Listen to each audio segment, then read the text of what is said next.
Hello friend, welcome to career point classes. आज हम start करने जा रहे हैं लैब प्रोसेस के नेक्स्ट टॉपिक। इस टॉपिक का नाम है रेस्पिरेटरी सिस्टम।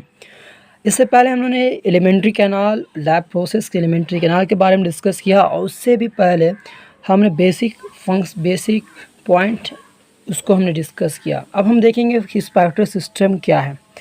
रेस्पिरेटरी सिस्टम का पूरा हम पाथवे समझेंगे, कैसे कैसे आपका एयर कैसे कैसे इंटर करता है और कहाँ पर गैसेस एक्सचेंज होता है, उसके बारे में पढ़ेंगे। पहले एयर इंटर करता है आपका एक्सटर्नल नोस्ट्रिल से होते हुए, आपके नोज से इंटर करता है एयर और आता है बीच में आपका नेसल चैम्बर। उसके बाद इंटरनल नोस्ट्रिल, यहाँ तक आपका नोज इन हो जाता है।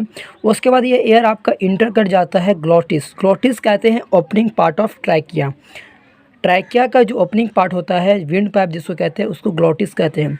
उसके बाद ये एयर इंटर करता है आप यहाँ पर तो आपका फायरिंग से होते पहले समझ लीजिए। एयर इंटर किया आपका एक्सटर्नल नोस्ट्रिल, उसके बाद नेसल चैम्बर, उसके बाद इंटरनल नोस्ट्रिल, उसके बाद आता है फायरिंग्स के बाद ये इंटर करता है एयर आपका ट्रैकिया का ओपनिंग पार्ट जिसका नाम है ग्लोटिस। ग्लोटिस से एयर इंटर करता है आपके साउंड बॉक्स जिसको लैरिंग्स कहते हैं।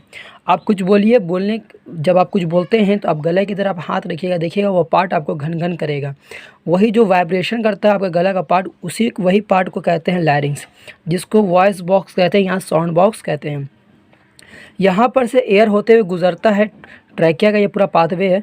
यहाँ पर देखिए ट्रैकिया दो पार्ट में डिवाइड है। एक इस पार्ट को जो डिवाइड किया हुआ है, इस ट्यूब को कहते हैं ब्रोंकस।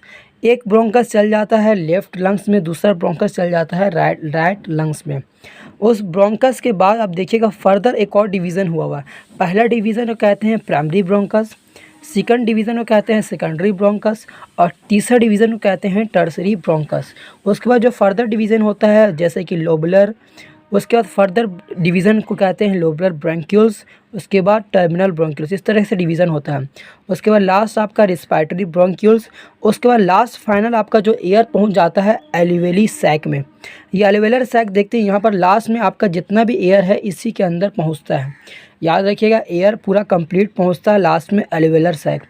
फिर से देख लीजिए, पहले आपका एक्सटर्नल नोस्ट्रिल, उसके बाद नेसल चैम्बर या नेसल पैसेज भी इसको कहते हैं, उसके बाद आपका इंटरनल नोस्ट्रिल, उसके बाद फायरिंग्स से होते हुए आपका लैरिंग्स से होते हुए ब्रोंकस के बाद primary, secondary, tertiary, lobular, terminal और रेस्पिरेटरी ब्रोंकल्स होते हुए आपका लास्ट फाइनली पहुंचता है एल्वियोलर सैक में। ये एल्वियोलर सैक यहाँ पर पूरा आपका एयर पहुँच जाता है और इसी एल्वियोलर सैक के अगल बगल में देखिएगा गोल गोल स्ट्रक्चर नजर दे रहा है। इसी गोल गोल स्ट्रक्चर को कहते हैं एल्वियोली। लास्ट में यहाँ पर से आपका डिफ्यूज़न होता है, मतलब कार्बन डाइऑक्साइड आपका एल्वियोलर सैक में जाता है और जो ऑक्सीजन जो अभी आया है, ऑक्सीजन जो आपका इस रेस्पिरेटरी सिस्टम में आया है वो चल जाता है आपका एल्वियोली में। इसी एल्वियोली के अगर आसपास ब्लड वेसल रहता है। क्या रहता है? Blood vessel. दो ब्लड वेसल होता है। एक आपका वैसा ब्लड वेसल होता है जो ऑक्सीजन को कैरी करके लेके जाता है, दूसरा वैसा ब्लड वेसल होता है जो कि डीऑक्सीजन ब्लड, मतलब कार्बन डाइऑक्साइड को यहाँ पर लेके आता है। जो कार्बन डाइऑक्साइड वाला जो ब्लड वेसल है वो कार्बन डाइऑक्साइड को इस एल्वियोलर सैक में, इस एल्वियोली में रिलीज़ कर देता है। उसके बाद ये आपके एल्वियोलर सैक में आ जाता है। और जो ऑक्सीजनेटेड ब्लड है, ऑक्सीजन जो है वो चल जाता है ऑक्सीजनेटेड ब्लड वेसल में, मतलब ऐसा ब्लड वेसल जो ऑक्सीजन को कैरी करता है उसमें चल जाता है। वो इस ऑक्सीजन को कहाँ लेके जाता है? हार्ट तक लेके चला जाता है। मतलब बोलने का मोटा मोटी यही बात है कि एल्वियोली में पूरा आपका गैसेस एक्सचेंज होता है by the process of diffusion. यहाँ पर से आपका ऑक्सीजन जो चल जाता है वो आपका ऑक्सीजनेट ब्लड सेल में चल जाता है और जो आपका कार्बन डाइऑक्साइड वो इसके अंदर आ जाता है। जिसके बाद हम कार्बन डाइऑक्साइड फिर इसी प्रोसेस से हम क्या कर देते हैं? बाहर रिलीज़ कर देते हैं, छोड़ देते हैं। ये याद रखिए कि पूरा कंप्लीट पाथवे है रेस्पिरेटरी पाथवे। पहले एक्सटर्नल नोस्ट्रिल, उसके बाद nasal chamber, internal nostril, pharynx, larynx, उसके बाद trachea, bronchus, primary bronchus, secondary bronchus, उसके बाद आपका है यहाँ पर टर्सरी ब्रोंकस, लोबुलर ब्रोंक्यूल्स और टर्मिनल ब्रोंक्यूल्स से होते हुए रेस्पिरेटरी ब्रोंक्यूल्स और लास्ट में एल्वियोलर सैक और लास्ट में गैसेस एक्सचेंज होता है एल्वियोली में। तो ये आपका पूरा कंप्लीट पाथवे है। क्या है? Complete pathway. एक चीज़ और बता दें कि यहाँ पर जो आपका जो ये आप देख रहे हैं लंग्स का बाहर में एक लेयर है, इस लेयर को कहते हैं प्लूरा। आपके लंग्स के ऊपर एक पतला मेम्ब्रेन रहता है, इसको कहते हैं प्लेरा। प्लेरा के अंदर फ्लूइड रहता है, इस फ्लूइड को कहते हैं प्लेरल फ्लूइड। तो ये आपको पूछ सकता है, बताइए पाथवे क्या है रिस्पायरेटरी सिस्टम का। तो आपका उम्मीद है कि ये क्वेश्चन कहीं ना कहीं इंपॉर्टेंट रखता है, पाथवे ऑफ रिस्पायरेटरी सिस्टम। ठीक है, उसके बाद देखिए यहाँ पर आप मैकेनिज्म ऑफ ब्रीथिंग। अब जब सांस लेते हैं तो ये सांस लेने का मैकेनिज्म क्या है। जब सांस लेते हैं देखिए आपके लीवर आपका जो लंग्स है, इस लंग्स के नीचे एक डायफ्राम रहता है, एक मस्कुलर मसल रहता है जो हार्ट फॉर्म में रहता है, इसको कहते हैं डायफ्राम। जब आप सांस लेते हैं तो ये डायफ्राम क्या हो जाता है, स्ट्रेट हो जाता है, सीधा हो जाता है। लेकिन जब सांस छोड़ते हैं तो ये डायफ्राम फिर आपके लंग्स को प्रेशर करता है। तो याद रखिएगा डायफ्राम का बहुत बड़ा रोल है सांस लेने में। अगर डायफ्राम गलती से कुछ प्रॉब्लम आ जाए तो आपका सांस लेने में बहुत ज़्यादा प्रॉब्लम हो जाएगा। ये आपके एब्डोमिनल कैविटी की तरह रहता है, आपके पेट के जस्ट ऊपर में रहता है ये आपका डायफ्राम। एक बात और समझ लीजिए, जो ये आपका ट्रैकिया है, ये इसका जो मसल रहता है ये कार्टिलेजिनियस मसल से बना हुआ है। कार्टिलेजिनियस मसल इसलिए बना हुआ है ताकि आप जब सांस ले और छोड़ें ताकि ये आपस में सट नहीं जाए, इसलिए एक मसल कार्टिलेजिनस मसल से बना हुआ है। इस आपका ट्रैकिया का जो डायमीटर होता है वो 20 से 25 मिलीमीटर होता है। आपका ट्रैकिया का जो डायमीटर होता है 20 से 25 मिलीमीटर होता है, और इसका लंबाई जो होता है 10 से 16 सेंटीमीटर, 10 से 16 सेंटीमीटर इसकी लंबाई होती है।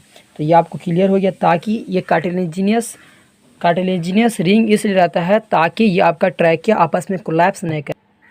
उसके साथ साथ बता दें, जो आपका यहाँ पर नेसल चैम्बर है, इसी नेसल चैम्बर में, इस नेसल कैविटी में आपका क्या रहता है, हेयर रहता है। ये हेयर का काम क्या है, बाल रहता है। इस बाल का काम ये है कि आपका जो डस्ट पार्टिकल आपके लंग्स तक नहीं जाए, रुक जाए, इसलिए ये हेयर क्या करता है, उसको रोके रहता है ताकि वो आपके अंदर तक, इस लंग्स तक अंदर नहीं जाए।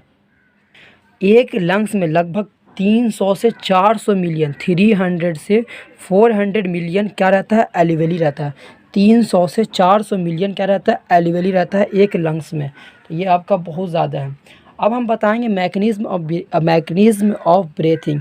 हम सांस जो लेते हैं तो क्या क्या मैकेनिज्म होता है उसके बाद देखिए। रिस्पायरेशन और ब्रीथिंग अलग अलग चीज़ है, दो अलग अलग चीज़। रिस्पायरेशन में जब ऑक्सीजन सेल तक पहुंचता है तो एनर्जी मिलता है, मतलब ऑक्सीजन जब इनहेल करते हैं और वो सेल तक पहुंचता है तो एनर्जी मिलता है। इसी को ब्रीथिंग एक ऐसा मैकेनिज्म है जिसमें गैसियस एक्सचेंज होता है, मतलब ऑक्सीजन इनहेल करते हैं और कार्बन डाइऑक्साइड एक्सहेल करते हैं। मत ओनली ये फिजिकल मूवमेंट है।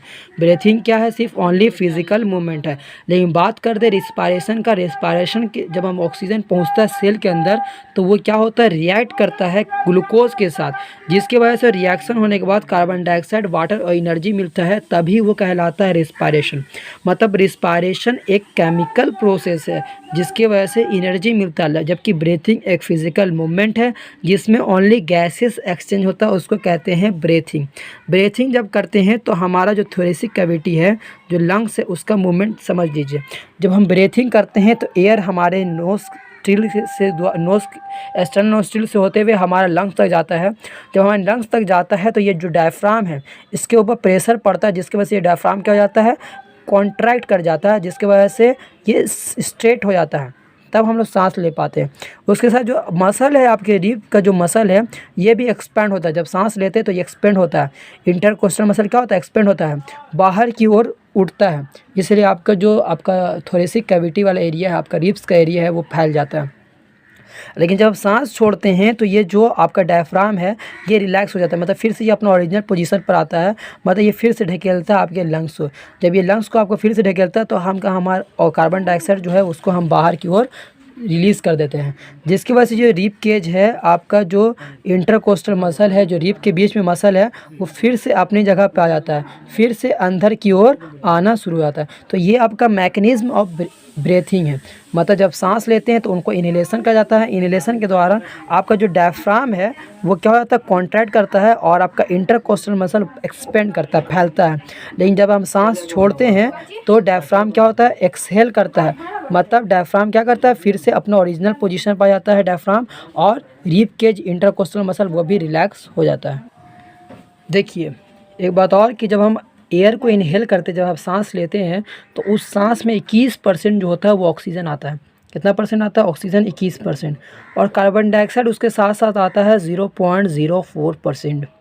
और जो वाटर वेपर का जो मॉलिक्यूल आता है वो ना के बराबर, ए लीटर, बहुत ना के बराबर आता है। लेकिन जब सांस छोड़ने लगते हैं तो ऑक्सीजन भी रिलीज़ होता है। शायद आपको नहीं मालूम होगा, जब सांस छोड़ते हैं तो ऑक्सीजन भी कुछ पार्ट रिलीज़ होता है, वो 16.4% ऑक्सीजन बाहर रिलीज़ होता है। और जो लेकिन कार्बन डाइऑक्साइड का मात्रा लेकिन बढ़ जाता है, क्योंकि सेलुलर रिस्पायरेशन बताया था कि सेलुलर रिस्पायरेशन में वेस्ट प्रोडक्ट क्या है? CO2 है। तो ये CO2 बाहर 4.4% निकलता है। एंट्री करता है 0.04%, लेकिन सेल से जो रिलीज़ होता है वेस्ट प्रोडक्ट के फॉर्म में तो ये 4.4% हो जाता है। और उसके साथ साथ वाटर वेपर का मॉलिक्यूल बहुत ज़्यादा होता है। तो याद रखिएगा कितना परसेंट आप इनहेल करते हैं ऑक्सीजन, तो 21%, कार्बन डाइऑक्साइड 0.04% और वाटर वेपर आ लिटिल ना के बराबर है। ये एक्सहेल करने वक्त ऑक्सीजन का मात्रा 16.4% हो जाता है और कार्बन डाइऑक्साइड का मात्रा 4.4% हो जाता है और वाटर वेपर का मात्रा लॉट्स बहुत ज़्यादा होता है। अब एक चीज़ यहाँ पर समझ लीजिए कि ब्रीथिंग रेट क्या होता है। पहले बता दें कि हम लोग, हमारा शरीर जो है रिस्पायरेशन करता है, जो 15 से 18 बार 1 मिनट में हम लोग सांस लेते हैं। 15 से 18 बार 1 मिनट में हम लोग क्या करते हैं? सांस लेते हैं। इसी रेट को 1 मिनट में जितने बार सांस ब्रेथ लिया जाता है उसी रेट को कहते हैं ब्रीथिंग रेट। तो ब्रीथिंग रेट को पूछे तो क्या बोलिएगा इंग्लिश में? The number of breath taken in a minute. 1 minute में जितनी बार सांस लिया जाता है उसी को कहते हैं ब्रीथिंग रेट कहा जाता है। तो एक बार बता दें, 15 से 18 टाइम आप 1 मिनट में सांस लेते हैं। ये डिपेंड करता है आप कैसा काम कर रहे हैं। अगर आप हैवी एक्सरसाइज कर रहे हैं तो ब्रीथिंग रेट क्या हो जाएगा? बढ़ जाएगा। अगर फिजिकल कोई मतलब कुछ दौड़ भाग वाला काम कर रहे हैं तो आपका ब्रीथिंग रेट क्या हो जाएगा? बढ़ जाएगा। अब हम नेक्स्ट देखेंगे एक्सचेंज ऑफ गैसेस। अब किस तरीके से हमारे लंग्स में किस तरीके से गैसेस एक्सचेंज होगा उसके बारे में हम लोग पढ़ेंगे। पहले समझ लीजिए कि O2 जो प्रेजेंट होता है वो कहाँ प्रेजेंट होता है? एल्वेली तक पहुँच जाता है एयर के द्वारा। जब हम सांस लेते हैं तो ऑक्सीजन पहुँचता है कहाँ तक? पहुँचता है एल्वेली में। अब हम एल्वेली में जो है वो ऑक्सीजन का मात्रा बढ़ जाता है।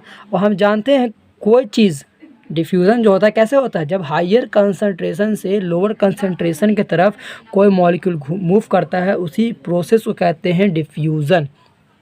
तो यहाँ पर हमने देखा कि ऑक्सीजन जो है एल्वेली में बहुत ज़्यादा मात्रा में ऑक्सीजन एंट्री किया है, एल्वेली में बहुत ज़्यादा मात्रा में ऑक्सीजन है।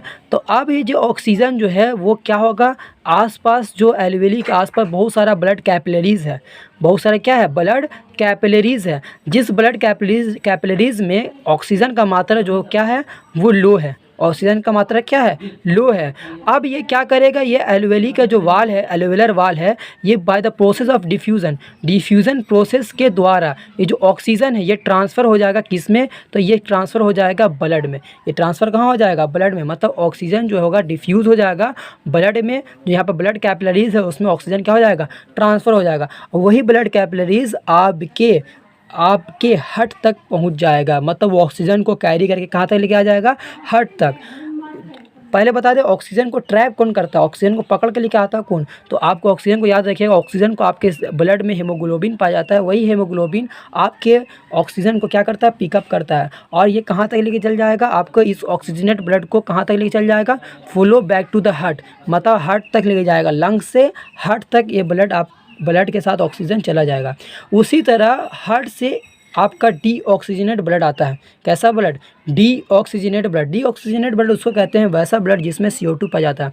इसी तरह सेम प्रोसेस से CO2 भी क्या होगा? डिफ्यूज़ हो जाएगा। मतलब ब्लड में CO2 बहुत ज़्यादा मात्रा में पाया है। क्यों? क्योंकि सब सेल से CO2 रिलीज़ हुआ। सब सेल से क्या हुआ? CO2 रिलीज़ हुआ। और सब सेल से CO2 रिलीज़ होने के बाद कहाँ मिल गया है? ब्लड में मिला है। ब्लड सबसे पहले कहाँ पहुँचा है? हार्ट में पहुँचा। हार्ट उसको पंप करके कहाँ भेज दिया? तो इसी लंग्स के एल्वेली में भेज दिया। अब एल्वेली में यहाँ पर अभी ब्लड वेसल में बहुत सारा CO2 है।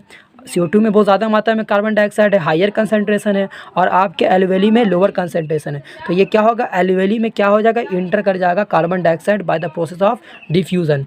इसके द्वारा आपके एल्वेली में आ जाएगा। फिर ये क्या होगा? आपके नाक के ज़रिए मतलब आप एक्सहेल कर दीजिएगा कार्बन डाइऑक्साइड।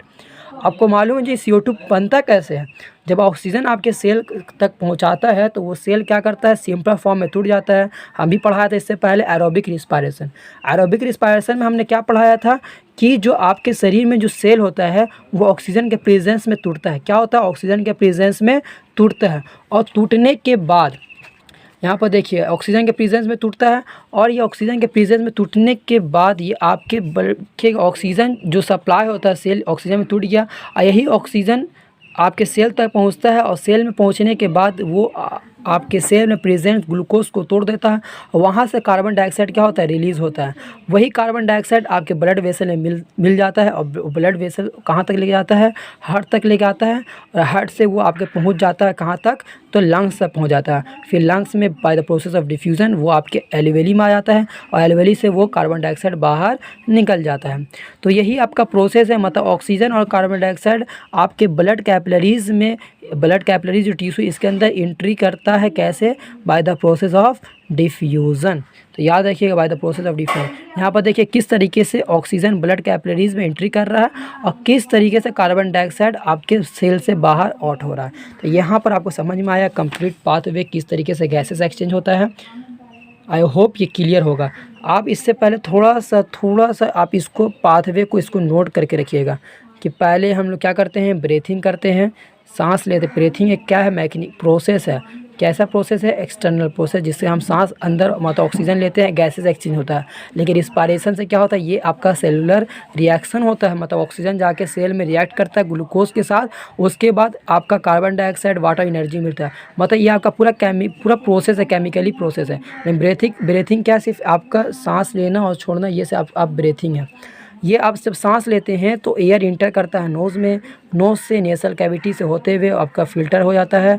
उसके बाद आपका फायरिंग से ट्रैकिया, और ट्रैकिया से राइट ब्रोंकस और लेफ्ट ब्रोंकस में ये एंट्री कर जाता है। उसके बाद फर्दर लास्ट में दोनों तरफ एल्वेली पहुंचता है, और एल्वेली में by the process of diffusion gases exchange है कि जो आपका जो ब्लड जो है वो ऑक्सीजन को कैरी करता है। क्यों कैरी करता है? क्योंकि हीमोग्लोबिन पाया जाता है। हीमोग्लोबिन आपके ऑक्सीजन को कैरी करता है। लेकिन अगर आपके शरीर में डिफिशियंसी ऑफ हीमोग्लोबिन हो जाए, मतलब आपके ब्लड में हीमोग्लोबिन की कमी हो जाए, तो उस केस में आपका जो ऑक्सीजन का कमी हो जाएगा। कहाँ कमी हो जाएगा? आपके ब्लड में। अगर आपके ब्लड में ऑक्सीजन कमी हो जाएगा तो आपको एनर्जी भी कम मिलेगा, क्योंकि ऑक्सीजन क्या करता है, आपके सेल तक पहुंचता है, और सेल उसके बाद ही एनर्जी दे पाता है। अगर ऑक्सीजन ही नहीं ब्लड पहुंचा पाएगा, ऑक्सीजन ब्लड कैरी ही नहीं करेगा, तो आपको भी एनर्जी कम मिलेगा, जिसकी वजह से आपको लैक ऑफ एनर्जी हो जाएगा, जिसकी वजह से आप लूज़ वेट कर जाइएगा, आपका वज़न कम हो जाएगा। एक प्रॉब्लम ये है इसके साथ साथ कि जो कार्बन मोनोऑक्साइड है, जो बहुत ख़तरनाक जहरीला गैस है, वो हीमोग्लोबिन जल्दी उसको ट्रैप कर जाता है। मतलब हीमोग्लोबिन जो है वो कार्बन मोनोऑक्साइड को तुरंत ट्रैप कर जाता है, जिसके वजह से वो कार्बन मोनोऑक्साइड को कैरी कर लेता है, जिसकी वजह से वो ऑक्सीजन को ट्रैप नहीं करता है। इसी वजह से कहीं ना कहीं कार्बन मोनोऑक्साइड का जो हम सांस ले लेते हैं, कार्बन मोनोऑक्साइड ले लेते हैं, जिसकी वजह से ऑक्सीजन का कमी हो जाता है हमारे शरीर में। तो कार्बन मोनोऑक्साइड बहुत जहरीला है। उसके साथ देख लीजिए, कार्बन मोनोऑक्साइड क्या कर देता है, बाइंड हीमोग्लोबिन के साथ बहुत जल्दी बाइंड हो जाता है, बहुत स्ट्रॉन्ग बाइंड हो जाता है। मतलब अगर कार्बन मोनोऑक्साइड आपके ब्लड वेसल में मिल गया तो आपको ऑक्सीजन उसमें जल्दी मिलना बहुत ज़्यादा मुश्किल हो जाएगा। जब आपको ऑक्सीजन जल्दी मिलेगा ही नहीं, तो ये हम जानते हैं कि ब्लड आपके डिफरेंट पार्ट ऑफ बॉडी तक जाता है, तो ब्रेन तक भी जाता है, तो ब्रेन को कहीं ना कहीं आपको डिस्टर्ब कर जाएगा। अगर आप कार्बन मोनोऑक्साइड को इनहेल कर रहे हैं, आप सांस ले रहे हैं कार्बन मोनोऑक्साइड, तो कहीं ना कहीं आपके बॉडी में इफेक्ट पड़ जाएगा। और कार्बन मोनोऑक्साइड रिलीज़ होता है, ज़्यादातर व्हीकल्स से रिलीज़ होता है, फ्रिज से रिलीज़ होता है कार्बन मोनोऑक्साइड। तो कहीं ना कहीं आप इसको, आप कहीं धुआं रहे ख़तरनाक आपका धुआं मतलब व्हीकल से निकले, तो कहीं ना कहीं आप नोज़ को बंद कर लीजिए, क्योंकि ये इफेक्ट कर देगा आपके बॉडी को।